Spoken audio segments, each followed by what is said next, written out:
Hello friends, welcome back to channel. இது உங்கள் JRU.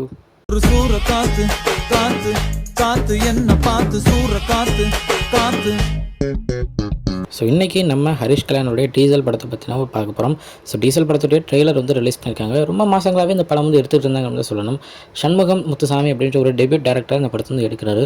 So கொஞ்சம் லார்ஜ் ஸ்கேலில் கொஞ்சம் பக்காவாக ஒரு செமையான ஒரு ஆக்ஷன் என்டர்டெய்னர் படமாக இருக்கும் அப்படின்றத முன்னாடியே வந்து சொல்லியிருந்தாங்க. ஸோ நம்ம ஹரிஷ் கல்யாணம் அவருக்கு முன்னாடி இருந்த ஒரு லவ்வர் பாய் அந்த மாதிரி ஒரு கேரக்டரில் இருந்து ஒரு ஆக்ஷன் ஹீரோவாக இதில் வந்து மாற போகிறார் அப்படின்றது நல்லாவே ட்ரெய்லரில் தெரியுதுங்க. ட்ரெய்லரில் வந்து பார்த்திங்கன்னா நிறைய பேர் வந்து காமிச்சிருந்தாங்க. முக்கியமாக நம்ம வினயராக இருக்கட்டும், அதுக்கப்புறம் நம்ம அதுல்யா ரவி இருக்காங்கன்ட்டு தெரியும், தங்குதுரை இருக்கார், அதுக்கு இல்லாமல் ஏகப்பட்ட ஆக்டர்ஸ் வந்து உள்ளே இருக்காங்க. ஸோ படம் முழுக்க பெட்ரோல் டீசல் பற்றி தான் சொல்ல போகிறாங்க அப்படின்றதையும் ட்ரைலர்லேயே காமிச்சிருக்காங்க. ஸோ ஒரு பெட்ரோல் டீசல் இவ்வளோ ரேட்டில் இருக்கும்போது அது இல்லீகலாக ஒரு டீம் எடுத்து வந்து அதோட கம்மி ரேட்டில் விற்கிறாங்கன்னா அப்போ அந்த டீம் யார், அவங்க என்ன பண்ணுறாங்க, அதுக்கு பின்னாடி யார் இருக்கா அப்படின்றதுக்கு சொல்கிறதா தான் அந்த படம் இருக்கும் அப்படின்றத நல்லாவே காமிச்சிருக்காங்க.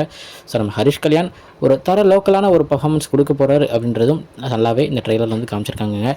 என்னை பொறுத்த வரைக்கும் ட்ரெய்லர் வந்து பார்த்திங்கன்னா ஒரு சூப்பரான ஒரு கட்டுள்ள ஒரு ட்ரெய்லராக இந்த ட்ரெய்லர் நான் பார்க்குறேன். ஏன்னா அப்படி ஒரு கட்டிங் வந்து பண்ணியிருந்தாங்க. அந்த சாங் பிளேஸ்மெண்ட்டாக இருக்கட்டும், ட்ரெய்லர்லேயே அந்த சாங் பிளேஸ்மெண்ட் முடிஞ்ச உடனே வர பிஜிஎம்மாக இருக்கட்டும், எல்லாத்துலேயும் சம மாசாக பண்ணியிருந்தாங்க. நம்ம படத்துடைய மியூசிக் டைரக்டர் யாருன்னு பார்த்தீங்கன்னா திவனன் தாமஸ். ஸோ இவங்க வந்து பார்த்திங்கன்னா ஏகப்பட்ட படங்களுக்கு மியூசிக் போட்டிருக்காரு. ஸோ இதில் ஒரு தரமான ஒரு பிஜிஎம் கொடுத்துருக்காரு. ட்ரெய்லர்லேயே அந்த பிஜிஎம் வந்து செம்மையாக வந்து கிளிக் ஆகிருக்கு. ஸோ படத்துலேயும் அந்த பிஜிஎம் தான் நின்று பேசும் அப்படின்னு நான் நினைக்கிறேன். ஸோ படம் ஒரு முக்கியமான ஒரு கதையை பக்காவாக சொல்லப்போகிற ஒரு படமாக இருக்க போது. நான் இதுக்கு முன்னாடி வந்து நம்ம தீபாவளிக்கு வந்து ஆல்ரெடி நம்ம டியூட் படத்துடைய ட்ரெய்லர் பற்றி பார்த்துருந்தோம். அதுவும் தீபாவளிக்கு தான் வருது. அது இல்லாமல் பைசனுடைய ட்ரெய்லர் வந்து 13 அன்னைக்கு வரப்போகுது. ஸோ அதுவும் தீபாவளிக்கு தான் வருது. ஸோ இப்போ இந்த டீசல் படத்துடைய ட்ரெய்லர் வந்து ஆல்ரெடி அந்த டியூட் படத்துக்கு போட்டியாக இருக்கு அப்படின்னு தான் சொல்லணும். ஏன்னா அவ்வளோ சூப்பராக இந்த படத்துடைய ட்ரெய்லர் இருக்குங்க. ஸோ எந்த படம் தீபாவளிக்கு மாசா ஹிட் ஆக போகுது அப்படின்றத பார்க்கவும் நான் ரொம்ப அவலாக இருக்கேன். ஏன்னா ஹரிஷ் கல்யாணம் இந்த மாதிரி நான் இதுக்கு முன்னாடி பார்த்ததில்லை. நம்ம யாருமே இந்த மாதிரி பார்த்துருக்க மாட்டோம். அப்படி ஒரு பக்கமான ஒரு ரோலை பண்ண போகிறாரு. எல்லாருமே பண்ணுறது தானே அப்படின்ற மாதிரி நீங்கள் கேட்கலாம். இல்லைங்க, ஒரு நார்மலாக ஒரு எப்பயும் நடிக்கிற ஒரு ஆக்டிங்கில் இருந்து இன்னொரு இதுக்கு போகும்போது அதுக்கு ஏகப்பட்ட வேலைகள் வந்து மேற்கொள்ளணும், ஏகப்பட்ட வேலைகள் செய்யணும். ஸோ அது எல்லாத்தையும் செஞ்சு பக்காவாகவே பண்ணியிருப்பார் அப்படின்ற ஒரு நம்பிக்கை எனக்கு இருக்குது.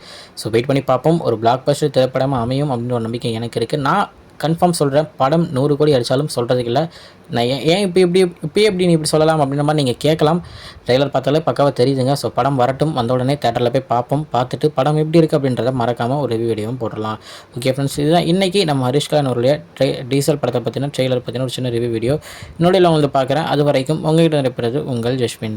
பை ஃப்ரெண்ட்ஸ், நெக்ஸ்ட் வீடியோ மறக்காமல் நம்ம சேனலை சப்ஸ்கிரைப் பண்ணிக்கோங்க. பாய்.